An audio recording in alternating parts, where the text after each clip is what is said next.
읽었을 때 네. 어떤 느낌인 것 같아요? 표면적으로, 피상적으로 봤을 때 뭐 하라는 것 같아요? 태연아? 이웃사랑이라. 이웃사랑이라. 그쵸, 맞아요.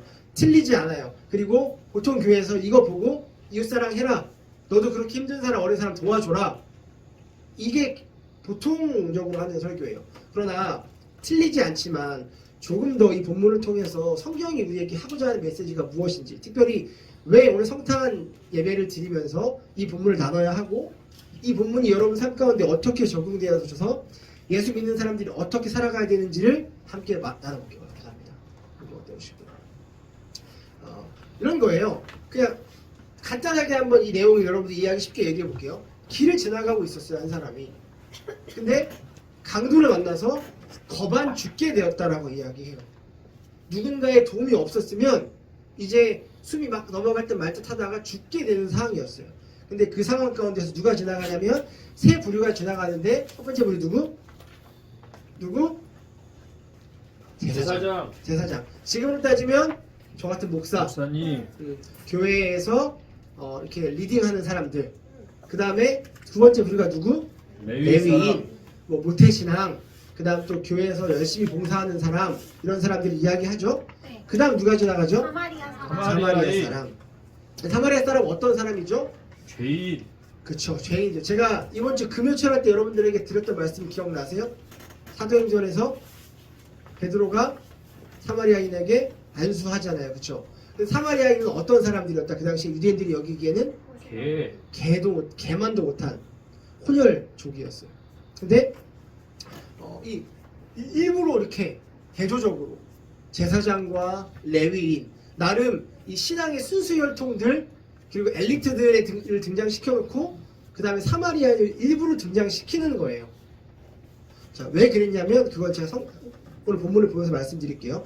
그러면서 지나가다가 첫 번째, 두 번째 우리는 그냥 지나갔고, 정말로 그렇게 하지 않을 것 같은 사마리아인이 그를 도와줬어요. 그리고 착한 일 했으니 너도 가서 그렇게 해라 라고 이야기하는 예화인데, 이 본문이 뭘 이야기하고 있을까요? 이게 아까 말씀드렸던 것처럼 많은 사람들이 이렇게 해석해요. 그렇게 살아라. 이렇게 막 강도 만나서 죽어가는 사람들이 있으면 돌봐야 된다. 그냥 지나치지 말아라 정도로 이야기하는데, 이거는 선한 말씀을 살아내라 라는 것을 강조하기 위한 본문이 아닙니다. 기독교는요, 착하게 사는 종교가 아니에요.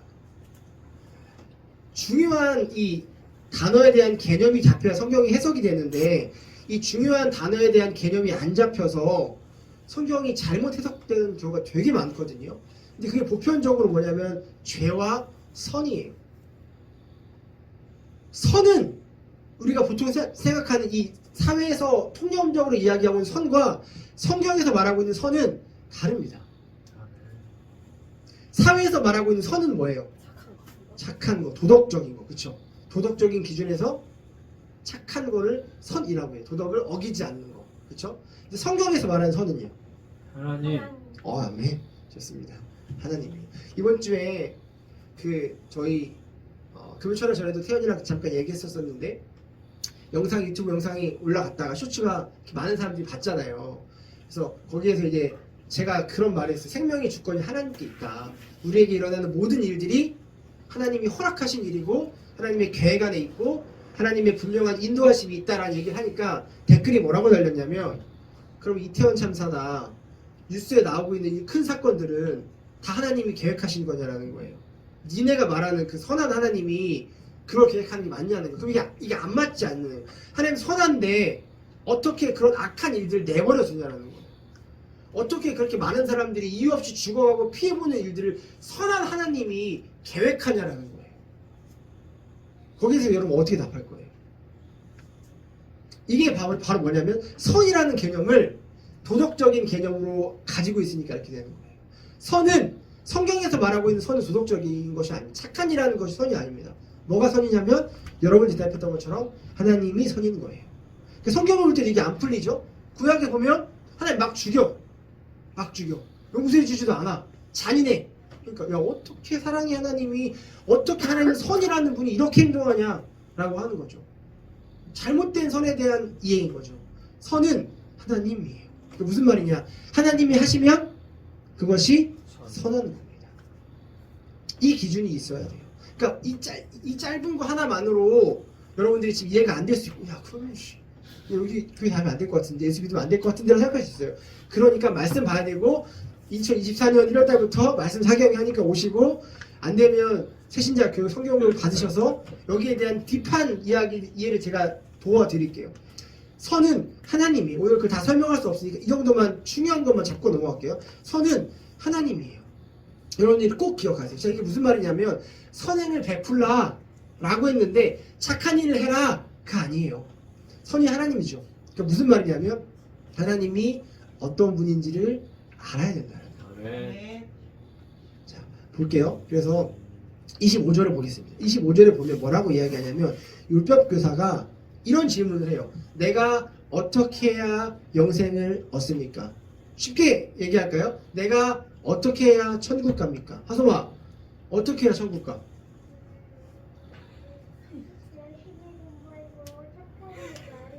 착한 일 많이 했어. 이게 보편적으로 교회에서 얘기하는 열심히 착한 일 많이 돈 벌고가 추가됐어. 열심히 돈 벌면 가요 천국에? 돈으로도 못 가요. 하나님 나라 우리 또 가르쳐 주세요. 네, 열심히 돈 벌고 그다음 뭐라고 해요? 착한 일 하면서 이거는 교육이 그 도교, 유교 그렇죠? 자, 저도 안 가르쳤어요. 다른 데서 배웠나 봐요. 유튜브 가르치는 것 같아요. 유튜브. 어린이집. 자, 보세요. 어떻게 해야 영생을 얻겠습니까? 라는 질문을 하는데 여러분 여기에 대한 질문에 대해서 여러분 답해보세요. 이거 다 알 것 같은데 우리 교회 너무 많이 해가지고 가끔씩 남이가 정신 놓을 때 틀리니까 어떻게 해야 영생을 얻어요? 아멘. 맞아요. 근데 자 보세요. 여기서 뭘 이야기하고 있냐면 내가 무엇을 해야 영생을 얻겠습니까? 라는 뜻은 뭐예요? 자기들이 어떤 걸 해야, 무엇을 해야 영생을 얻는다라고 생각하고 있었어요. 지금 질문한 사람이 누구냐면 종교 지도자예요. 근데 방금 남일이가 뭐라고 얘기했죠? 예수 믿으면 천국 간다. 그럼 남일이가 이 당시 율법학자들보다 믿음이 더 좋은 거예요. 신앙의 수준이 더 높은 거예요. 우리 교회 이 정도 수준 되는 거죠. 많은 사람들이 뭘 해야 천국 간다고 생각하고 뭘 해야 사랑받는다라고 생각해요. 이게 진짜 안타까운 게 뭐냐면 어그러지고 깨어진 가정으로 인해서 이게 와요. 보통 부모는 아무 이유 없이 누구를? 자녀를 사랑해 줍니다. 자녀가 사랑받을 만한 조건이 없고 사랑받을 만한 행동을 하지 않아도 사랑해 주는 게 부모예요. 제가 말씀드렸죠. 하나님을 우리에게 계시하기 위해서 주신 게 가정이란 말이에요. 그러니까 부모를 통해서 뭘 볼 수 있어요? 하나님을 볼 수 있죠. 근데 이 땅에 가정이 많이 어그러졌고 저 또한 그런 부모가 되지 못할 때가 있어요. 내가 마음에 들고 만족하고 내가 기뻐하는 일을 해야지만 칭찬해 줄 때가 있단 말이에요. 이게 죄악된 인간의 모습이에요. 하지만 하나님이 부모를 통해서 보여주시기 위한 게 뭐였냐면 하나님은 우리를 어떻게 사랑하시냐면 우리가 사랑받을 만한 조건이 아무것도 없음에도 사랑하신다라는 걸 보여주기 위해서 부모를 주신 거예요. 그러니까 영생을 얻는다고 할 때 우리가 천국을 간다고 할 때 어떤 뭘 해서 하나님을 기쁘게 해드리고 하나님 만족하게 해드려야 천국을 가는 게 아니라는 거죠. 그래서 여러분들에게 드리고 싶은 말씀이 있어요. 제발 쫄지 마세요. 내가 교회를 자주 안 나오니까 내가 헌금 많이 안 하니까 내가 여기서는 좀 괜찮은 사람이지만 교회 나가서는 진짜 개판으로 사니까 그래서 하나님 나 안 사랑하실 거야. 내가 예전에는 혹시 천국 갈 수 있을 만한 착한 사람이었는데 지금은 내가 그렇게 못 사니까 하나님이 내 구원을 취소하셨을 거야. 그런 하나님으로 인간의 수준 기브앤테이크이잖아요. 내가 잘하면 상 주고 못하면 벌 받고 내가 잘할 때만 예뻐해줬다가 다시 못하면 혼내는 그런 우리 수준의 사랑으로 하나님을 평가하지 않으셨으면 좋겠어요. 하나님은 여러분들이 어떠한 상황에 있든지 변함없이 맥스로 여러분들을 사랑하십니다. 아멘. 그리고 오히려 여러분들이 더 못할 때, 더 실수할 때, 더 넘어져 있을 때 그때 오히려 저 여러분들을 사랑하세요. 그 하나님 여러분 아셨으면 좋겠어요. 그래서 오늘 이 율법 지도자가 던졌던 질문이 나 천국 가려면 뭐 해야 돼요? 라고 물어봤어요. 근데 거기에 대한 대답을 결국 이 비유로 해주시는데 이걸 자꾸 행동으로 풀면 안 된다는 착한 일 하면 천국 가는구나. 하소미가 얘기했던 것처럼 착한 일 해야지. 로 풀면 안 된다라는 거예요. 그래서 어떻게 풀어야 되는지를 함께 볼게요. 자, 27절 볼게요. 그래서 이렇게 얘기하십니다. 내 마음을 다하고 목숨을 다하고 내 힘을 다하고 뜻을 다하여 주 너의 하나님을 사랑하라 하였고 또 내 이웃을 내 몸과 같이 사랑하라고 하였습니다. 그러니까 예수님이 이렇게 말씀하신 거예요. 율법에는 뭐라고 기록되어 있는데 어떻게 하면 천국 가는데, 그러니까 이 율법학자가 잘해야지, 내가 이거 잘하는 부분이지. 하나님 사랑하고 이웃 사랑하면 천국 갑니다. 마치 여기까지는 우리가 오해할 수 있을 만한 행동을 이야기해요. 그렇죠? 그래서 하나님 사랑하고, 하나님 사랑하면, 이것도 깊게 설명할 시간이 없지만 하나님 사랑하면 반드시 뭐가 나타나야 된다고요? 이웃 사랑이 나타나야 돼요. 나 하나님 사랑해 라고 말하면서 내 옆에 있는 이웃 사랑하지 않는다? 거짓말이에요. 하나님 사랑의 열매는 반드시 이웃 사랑으로 맺혀집니다. 난 하나님은 사랑할 거야. 예배는 잘 드릴 거고 헌금은 잘 할 거고 개인 경건 활동도 잘 할 거야. 근데 나랑 안 맞는 사람들이랑 친하게 지내지 않을 거야. 내 주위에 소외된 사람들 돌아보지 않을 거야. 내게 붙여주신 이웃들 내가 마음 다해 사랑하지 않을 거야 라고 하는 건 무슨 얘기냐면 나는 하나님을 사랑하지 않아요 라고 말하는 거랑 똑같습니다. 반드시 하나님 사랑은 이웃 사랑의 열매로 맺혀집니다. 그 이웃은 이따가 또 말씀드리겠지만 여러분들이 생각하는 나한테 잘하는 사람만을 이웃이라고 얘기하지 않아요. 그건 다 할 수 있어요. 예수 안 믿어도. 날 사랑해주고 날 아껴주고 날 좋아해준 사람 내가 똑같이 사랑할 수 있죠. 그거는 정말 1차원적인 기본적인 이웃사랑이에요. 그러니까 성경에서 말하는 기준은 더 넓어져요. 그걸 제가 이따 말씀드릴게요. 그래서 하나님 사랑하고 이웃 사랑하라고 이야기합니다. 자, 그러면서 뭐라고 얘기하냐면 28절에 보세요. 예수께서 그게 말씀하셨다. 오케이, 네 대답이 맞아. 그대로 행해. 그러면 어떻게 된다? 너는 산다. 이거 다시 돌려서 얘기하면 천국 간다. 자, 그럼 비법이 나왔어요. 오늘 문제에 대한 답이 나온 거예요. 내가 어떻게 하면 천국 갑니까? 하나님 사랑하고 이웃 사랑해. 그러면 천국 가. 라는 심플한 대답이 나온 거예요. 자, 그러면서 예화를 하나 들어주기 시작해요. 그런데 율법교사가 자기를 옳게 보이라고 물어보고, 오케이, 하나님 사랑하는 건 알겠는데 이웃 사랑은 어떻게 해야 돼요? 그 이웃이 누군데요? 라고 물어보는 거예요. 그래서 예수님이 비유로 말씀해 주십니다. 30절 대답하였다. 어떤 사람이 예루살렘에서 여리고로 내려가다가 강도들을 만났고 강도들이 그 옷을 벗기고 때려서 거의 죽게 된 채로 내버려 두고 갔다라고 이야기합니다. 그 당시에 예루살렘은 해발 900m 있었고 높은 지대였어요. 성전이 있었기 때문에 많은 사람들이 제사를 지내러 왔고 특별히 제사장들이 많이 왔겠죠. 지금 예루살렘에서 어디로 내려가고 있다라고 이야기해요? 여리고로 내려가고 있다라고 이야기합니다. 여리고는 해발 300m, 600m 차이가 나고요. 종려나무 숲이라고 해서 많은 사람들이 사는 곳이었어요. 지금으로 따지면 사람들이 살기 좋은 도시. 그러니까 많은 사람들이 여기로 왔다 갔다 했단 말이에요. 사람들이 모여 사는 곳이었고 그 다음에 제사를 드리러 가는 성전이 있는 곳이었고 그러니까 당연히 누가 많이 나타날까요? 강도. 그렇죠. 강도가 많이 나타나죠. 왜냐하면 제사를 드리러 갈 때 그냥 가는 게 아니라 뭘 가지고 가기 때문에 재물을 가지고 가기 때문에. 옛날에 보면 여러분들 때는 이런 거 없죠. 다 나이가 젊으셔가지고 그 학원 다닐 때 입금을 계좌이체로 하니까 저 때까지만 해도 이 봉투에다가 이걸 가지고 갔단 말이에요. 학원비를. 맞아요. 알아요? 저도 항상 그 노는 형들이 그 알죠? 그 학원 가는 길목에 옆에 서 있다가 그걸 뺏어 가요. 제가 놀랐어요. 그거를. 그런 느낌이에요. 쉬워. 오락실 있죠? 오락실 앞에 항상 사람들이 있어요. 그러면 이제 여기다 뺏는 거예요. 그런 느낌으로 재물을 들고 가고 뭔가 이렇게 뺏기 좋아. 그러니까 숨어 있다가 한번 사람이 나오면 피해를 끼치고 때려서 돈을 훔치고 하는 일이 빈번하게 일어났다라고 기록되어 있습니다. 자, 보세요. 그러니까 특별히 제사장들도 많았고, 그러니까 지나가는 사람 제사장도 지나가고 레위인도 지나가는 거예요. 자, 그런데 어떤 일이 일어났냐면 이 후미진 곳에서 강도를 만난 자가 거의 쓰러져 죽어가는 거예요. 자, 이게 일단 첫 번째로 중요해요. 제가 나중에 시선을 바꿔드릴 건데 첫 번째로 우리 이웃들을 한번 돌아봅시다. 인생이 이런 인생이에요. 이 여리고에서 그렇죠. 예루살렘에서 여리고로 내려가는 이 가파른 27km의 길이지만 우리가 살아가는 인생이 이런 길이라고요. 우리는 살다가 어떤 사람들을 만나냐면 우리에게 해를 끼치고 피해를 입히고 상처를 주는 사람들을 만나요.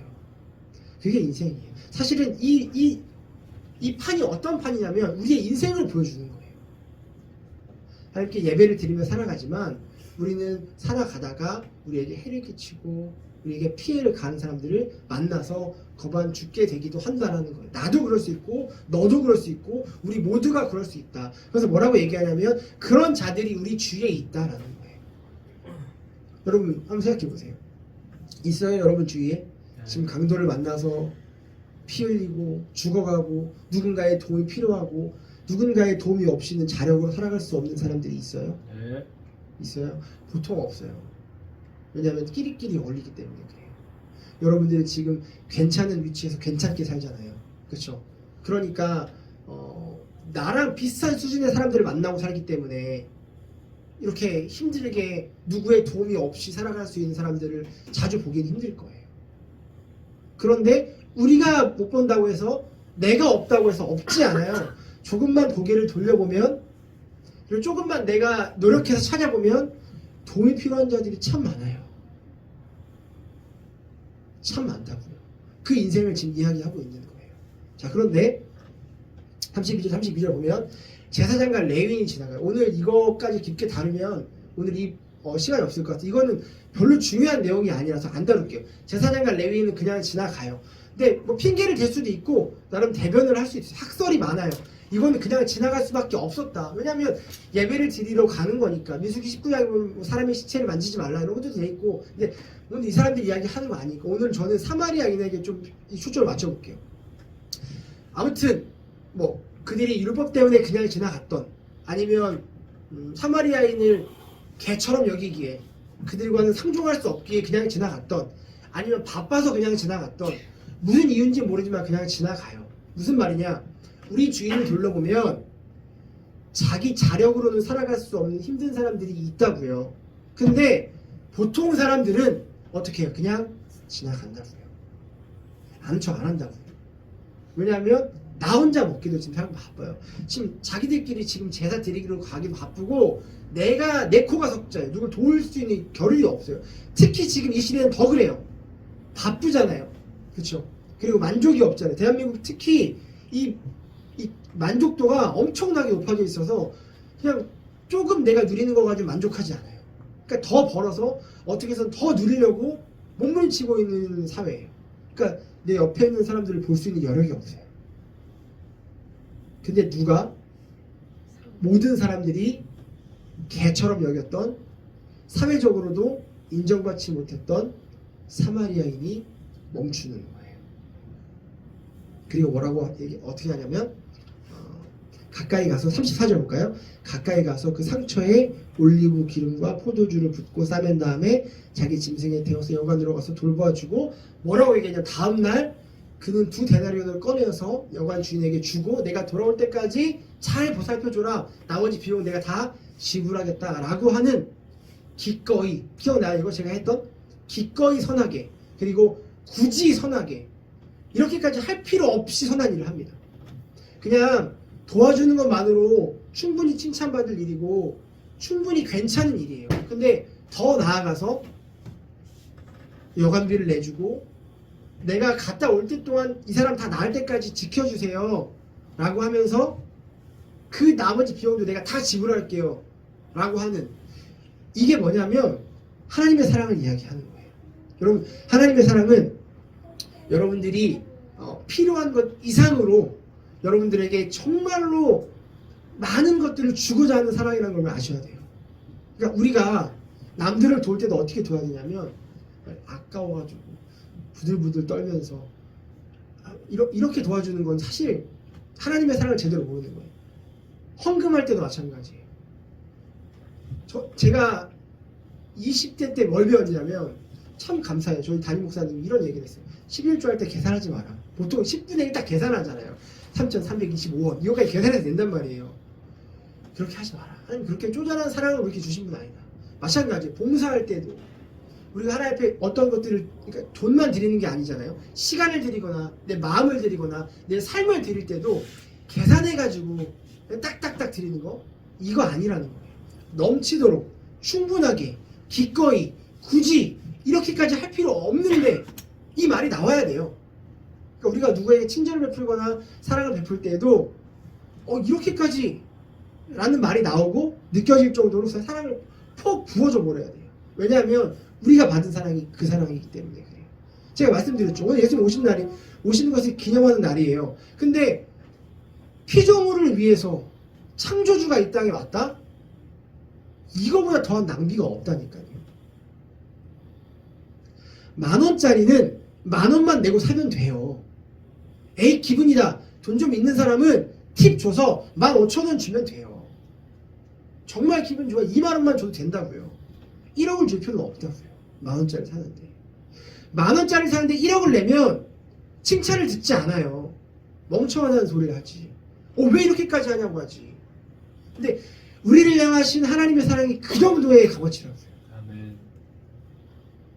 굳이 인간의 몸으로 이 땅에 내려오실 필요가 없다고요. 그럼에도 굳이 그렇게 하신 이유가 우리를 얼마나 사랑하신지를 보여주기 위함이었다는 거예요. 그러니까 보세요. 오늘 이 사마리아인이 한 행동이 뭐냐면 하나님의 사랑을 정확히 담고 있는 거예요. 굳이 그렇게까지 사랑할 필요 없는데 굳이 그렇게까지 도울 필요 없는데 도운 게 뭐냐면 내가 너희를 그렇게 사랑한다라는 걸 이 비유를 통해서 하나님이 우리를 얼마나 사랑하시는지를 보여주고 계시는 거죠. 그러니까 성탄이 왜 기뻐야 돼요? 하나님의 사랑이 넘치도록 우리에게 부어졌기 때문에. 여러분들 얼마나 사랑하시기에, 나를 얼마나 사랑하시기에, 너를 얼마나 사랑하시기에 직접 인간의 몸을 입고 이 땅에 오냐고요. 자, 그러면서 그가 그를 이렇게 도와주잖아요. 자, 여기서 우리가 분명하게 찝어야 되는, 그러니까 끄집어내야 되는 의미가 있는데 그게 뭐냐면, 자, 아까 그러면 영생을 얻기 위해서 어려운 사람들을 도와줘라 라고 하는 뭔가 행위적인 부분으로 이게 해석이 되면 성경에 문제가 생겨요. 그럼 어떻게 돼야 되냐? 사마리아인이 하나님이고 사마리아인이 예수님이고 강도 만난 자가 우리다 라는 메시지를 1차적으로 뽑아낼 수 있어요. 아멘. 자, 이렇게 얘기할 수 있죠. 제 인생은 너무 평안한데요. 저는 강도 만난 자 아닌데요. 이거는 인간이 어떤 존재인지 잘 모르는 거고 성경에서 말하고 있는 인간이라는 존재와 복음을 잘 이해하지 못하는 거예요. 자, 여러분들이 지금 잘 먹고 잘 살고 있어도 아무 문제가 없어도 누가 없으면 하나님이 없으면, 그렇죠, 예수님이 없으면 여러분들은 강도 만난 자보다 더한 정말로 불쌍한 자들이에요. 아멘. 그러니까 열심히 기도하고 열심히 신앙생활하면 이렇게 막 뭐라고 해야 되죠? 어깨가 올라가고 내가 이만큼 믿음 좋아가 아니라 제일 먼저 부어진 하나님의 마음은 영혼에 대한 마음이에요. 그래서 하나님을 믿지 않고 살아가는 사람들이 얼마나 안타깝고 불쌍한지가 보여져요. 왜냐하면 아무리 돈이 많고 아무리 건강하고 아무리 좋은 자리에 살아도 하나님이 없는 삶은 결코 행복할 수 없어요.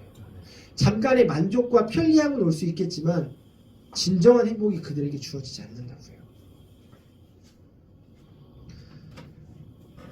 그래서 여기서 이야기하는 게 우리가 어떤 존재이냐라고 했을 때 우리 강도 만난 자였다. 우리 나그네였지 않냐. 성경은 우리가 나그네 삶이라고 얘기하잖아요. 우리가 그냥 지나가고 있었는데 어느 날 우리에게 피해를 끼치고 우리에게 해를 끼치고 나를 죽이려고 하는 사람을 만나서 내가 그에게 당해서 쓰러져서 죽게 생겼다라는 거예요. 아마 이게 표면적으로 이런 일들을 당하신 분들도 있을 거예요. 실제로 배신을 당하고 내 삶 가운데서 내가 회복할 수 없는, 내가 정말로 다시 내 인생을 내 혼자의 힘으로 일어설 수 없는 큰 타격을 맞은 사람들도 있을 거예요. 이게 인생이에요. 여기서 한 번 더 말하는 게 뭐냐면 예수 믿는 사람들도 이럴 수 있다는 거예요. 그게 인생이라는 거예요. 오해하지 마세요. 예수 잘 믿는다고 해서 아무 일이 일어나지 않고 항상 좋은 일만 일어나지 않아요. 예수 잘 믿어도 암 걸릴 수 있어요. 예수 잘 믿어도 교통사고 날 수 있습니다. 예수 잘 믿어도 이혼할 수 있어요. 예수 잘 믿어도 우리 삶 가운데서 여러 가지 만나고 싶지 않은 일들을 만날 수 있어요. 예수 잘 믿는다고 해서 피하게 해주시지 않아요. 인생이 그런 거니까. 그런데 중요한 게 뭐냐면 여기서 그런 인생을 우리가 살아가기 때문에 이걸 알라는 거예요. 우리가 그런 강도 만난 자와 같이 쓰러져 있을 때 누가 그냥 지나가지 않냐면 예수님이 우리 그냥 지나쳐가지 않는다는 거예요. 이게 중요한 거예요. 그래서 이 땅에 오셨잖아요. 아멘. 그냥 지나쳐가지 않는다. 그리고 그냥 지나쳐가지 않는 정도가 아니라 자신이 할 수 있는 최고의 것으로 그를 보살펴주고 회복시켜준다는 거죠. 우리가 이렇게 신앙생활을 잘할 수 있는 이유는 한 가지예요. 예수 그리스도의 사랑. 다른 거 없어요. 이 땅에 오셔서 그 오심으로 인해서 우리 모든 죄를 다 해결하시고 지금도 살아계시는 그 하나님이 여러분들의 삶을 어떻게 해요? 굳이 기꺼이 그렇게까지 할 필요 없을 정도로 돌보고 계신다는 겁니다.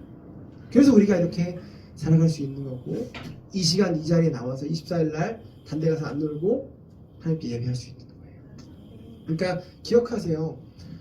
결국 물론 여기서 하나 더 나가야 돼요. 뭐냐면 우리가 강도 만났던 자였잖아요. 그래서 우리가 하나님의 사랑을 알므로 인해서 나음을 입었단 말이에요.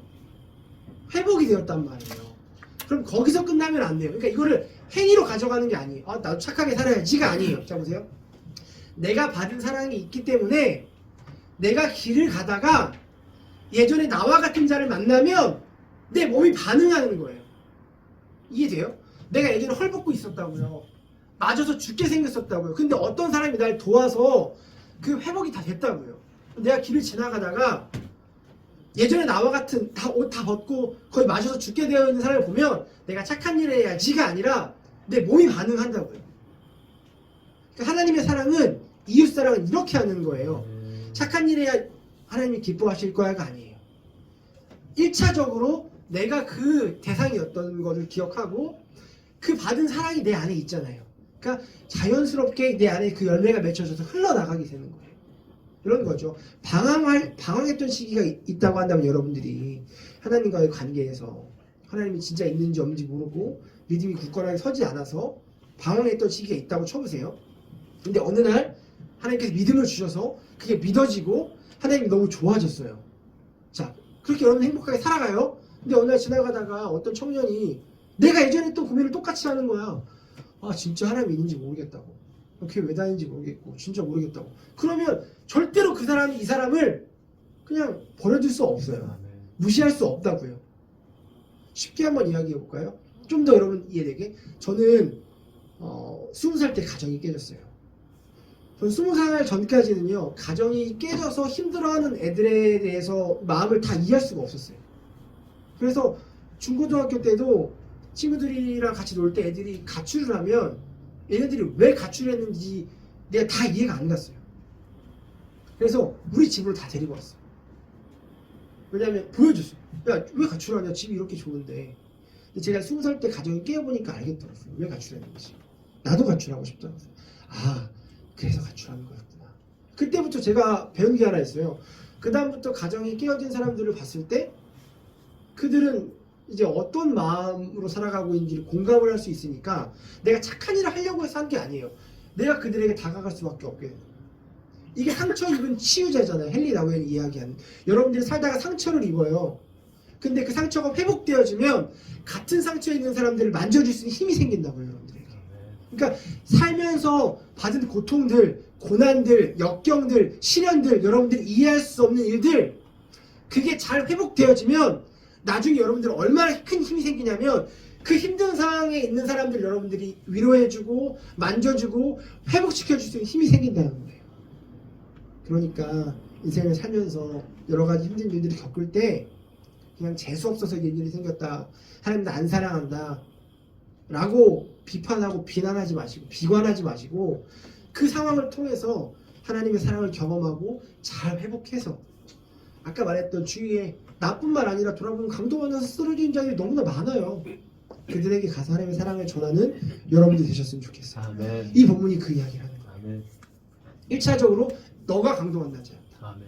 근데 하나님이 널 사랑하셨고 아들 예수를 보내서 너의 모든 죄를 해결하셨다. 그래서 네가 이제 남을 잊지 않았냐. 그러니까 너희도 가서 이제 그 사랑을 전해라 아멘. 라는 거예요. 팀 켈러라는 요즘 핫한 신학자가 한 얘기 중에 구원을 받았기에 이웃을 돕는 자와 구원을 받기 위해 이웃을 돕는 자가 있다라고 이야기합니다. 공감되시죠? 많은 사람들이, 진짜 많은 사람들이, 우리 교회가 아니라고 해서 다른 사람들 다 그렇지 않아요. 저희 교회는 잘 배웠지만 많은 사람들이 구원 받기 위해서 선을 행하는 사람들이 참 많아요. 진짜로. 그리고 어쩌면 우리 안에 그 모습이 있을 수 있어요. 잘 돌아봐야 돼요. 내가 착한 일을 하면 하나님이 이렇게 정말 조금이라도 플러스를 해주시겠지? 라는 마음이 있을 수 있어요.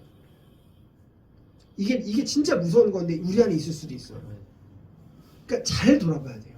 내가 진짜 구원을 받았기 때문에 이웃을 돕는지, 아까 얘기했던 내가 강도 만난 자였는데 내가 예수님을 통해서 그 나음을 받았기 때문에 그 구원에 감사하여서 이웃을 돕는 건지, 아니면 난 이거는 몰라. 근데 그냥 착한 일 해야 구원 받을 것 같으니까 마구마구 착한 일을 하는 건지를 한번 돌이켜보라는 거예요.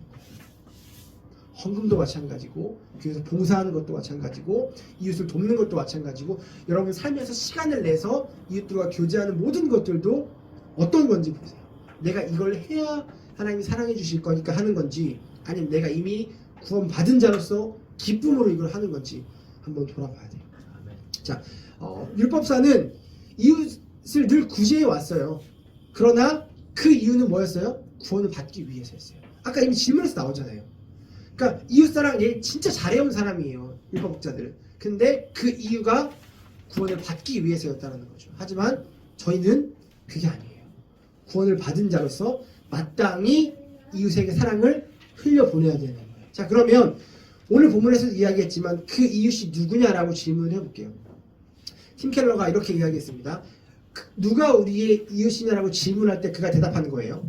모든 이들이 우리의 이웃이다. 자, 이게 진짜 힘들어요. 여러분, 힘든 내용이에요. 잘 들어보세요.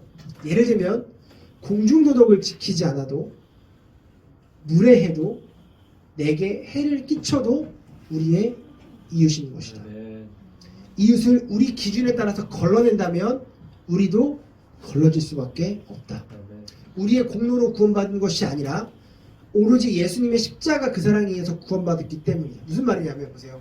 이웃을 내가 원하고 마음에 드는 사람들로만 이웃을 정하면 나는 구원에서 탈락될 수밖에 없는 거죠. 그러니까 이게 구원을 받아 탈락된다는 말이 아니라 이 구원에서 제외될 수밖에 없는 거예요. 왜냐하면 늘 이야기하잖아요. 하나님이 우리를 구원해 주실 때 우리가 어떤 상태였어요?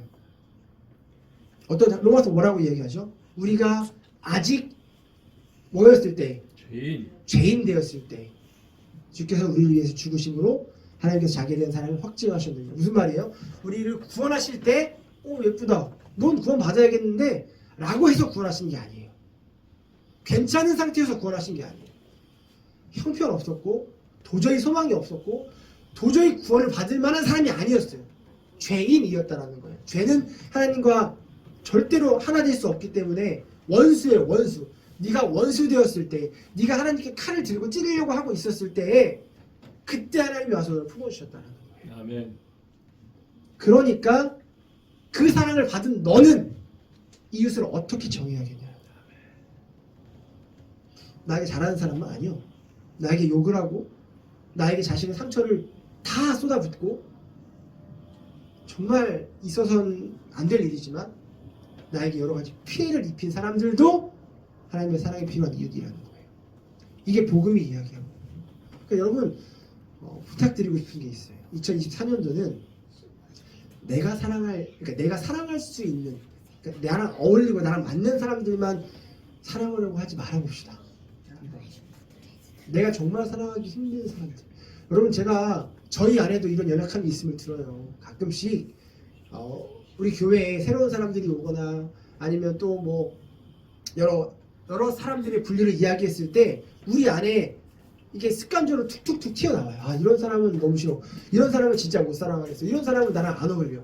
저도 그래요. 저도. 그러니까 정죄하는 게 아니에요. 우리가 죄인이라 다 그래요. 근데 이제는 좀 벗어나 보자고요. 아멘. 거기서 끝내지 말자고요. 우리 안에 어떤 교제가 나왔으면 좋겠냐면 자꾸 맛집 어딘지 이런 교제 말고, 와 진짜 나 도저히 힘든데 이 사람은 내가 못 사랑하겠는데 내가 한번 해봐야겠다 라는 이런 교제가 좀 나왔으면 좋겠어요. 유섭이 형이랑 목요일날 매주 만나서 교제하는데 형이 그런 고백을 하더라고요. 아, 내가 예전에 왜 저런 사람은 그렇게 못 사랑했지? 지금은 같은 부류의 사람도 사랑하려고 몸부림치는데 그 고백이 우리 안에 좀 있었으면 좋겠어요. 왜냐하면 예수님이 그래서 이 땅에 오셨기 때문에 그래요. 크리스마스를 뭘 기념할 건데요? 뭘 축하할 건데요? 나를 구원해 주신 예수님의 사랑을 기념하고 축하하는 거예요.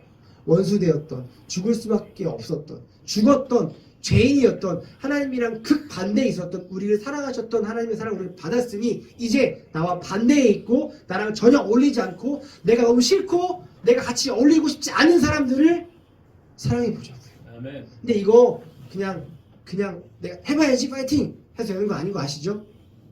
하나님의 사랑을 진짜 진하게 온전하게 깨달을 때 아까 말씀드렸던 대로 내가 뭘 해야지 해서 하는 게 아니라 자연스럽게 열매가 맺혀지는 거예요. 그거 뭐 해야겠어요? 하나님 사랑을 알아야겠죠. 그거 뭐 해야겠어요? 성경 봐야 돼요. 그래서 2024년에 성경 통독할 거고 1월 첫째 주에 사경회 하는 겁니다. 하나님 더 깊이 알자고요. 2023년 우리 계획 목표는. 그래서 그 열매가 여러분들 가운데 맺어져서 1년 뒤에 2024년 성찬 예배 때는 여러분들 고백 가운데 그 고백이 있었으면 좋겠어요. 이번 연도는 목사님 제가 진짜 제 힘으로 사랑할 수 없었던 사람들까지 품고 사랑해 봤습니다. 라는 고백이 그 열매가 우리 안에 맺혀지기를 원합니다. 아멘. 네. 조나단 에드워즈라는 놀라운 신앙의 선배예요. 조나단 에드워즈가 말했던 이웃사랑은 이거예요. 이게 제가 예전에도 여러분들 다 말씀드렸어요. 자기 문제라면 벼랑 끝에 이르기 훨씬 전부터 어떻게 해서든 손을 쓰려고 하면서 왜 이웃이 굶어 죽어가는 지경이 돼야 도움을 주려고 하는 거예요. 이게 무슨 말인지 이해되세요? 자, 여러분의 문제는 막 진짜 똑똑하잖아요. 여러분들 다 계획 짠단 말이에요. 내가 이런 문제가 일어나면 안 되지? 어떻게 해결해야지? 라고 계획해서 내 어려움은 그렇게 극복을 잘해 나가는데 왜 남들은 내 이웃은 정말 다 죽게 되어야지만 그때야 돌아보고 도와주려고 하냐는 거예요.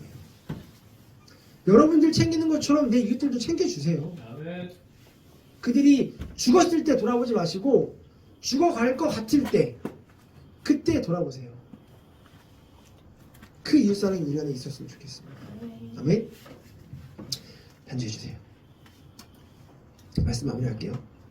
여러분 기억하셔야 될 게 뭐냐면 우리 모두 다 강도 만나서 피 흘리고 있는 자였음을 기억했으면 좋겠습니다. 우리는 죄와 허물로 죽은 자였죠.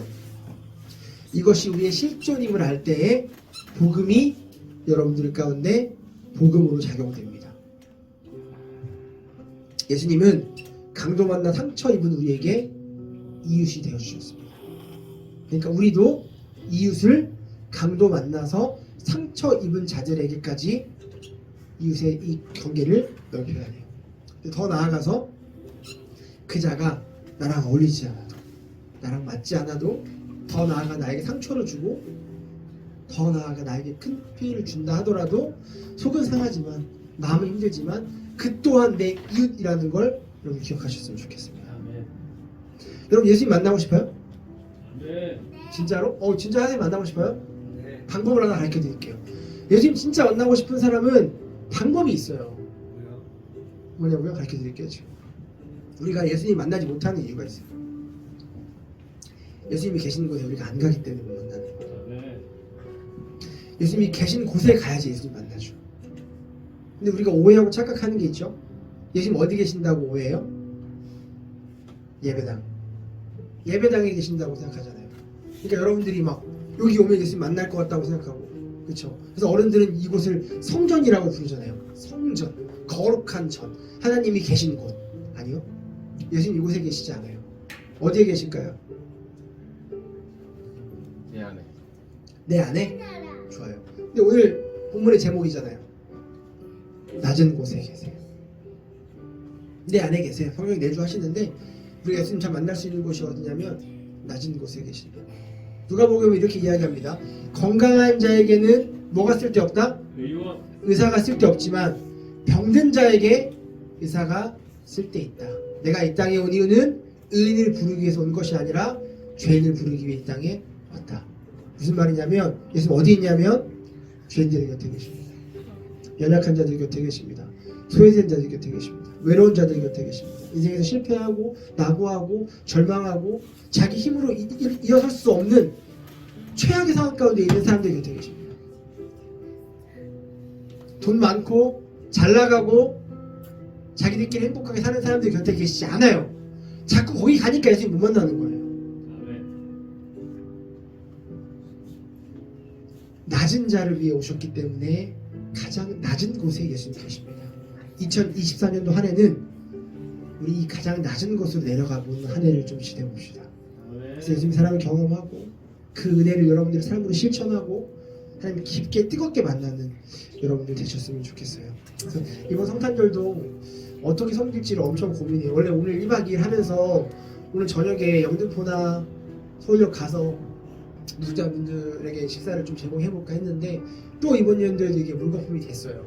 그러나 언젠가 할 겁니다. 꼭 크리스마스가 아니어도 이게 성탄절이 아니어도 늘 우리는 이런 신앙으로 살아가야 되기 때문에 할 건데 이번 성탄절은 일단 그렇게 안 하게 됐지만 일단 식사를 하면서 가장 낮은 곳이 어딜까?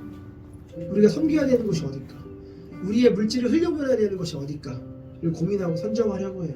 근데 제가 한 가지 선정해 온 곳이 있는데 거기나 여러분들이랑 또 좋은 거 추천받아서 같이 일단 하도록 할 거고 이거는 교회 공동체에서 공적으로 하는 거고 이거 말고 여러분들이 개인적으로 더 낮은 곳으로 내려가는 삶을 사셨으면 좋겠습니다. 아멘.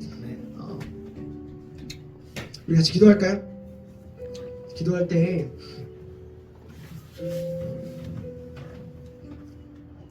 여러분들이 1차적으로 강도 만났던 자였음을 기억하고 하나님 앞에 고백하는 기도가 좀 되었으면 좋겠어요. 하나님,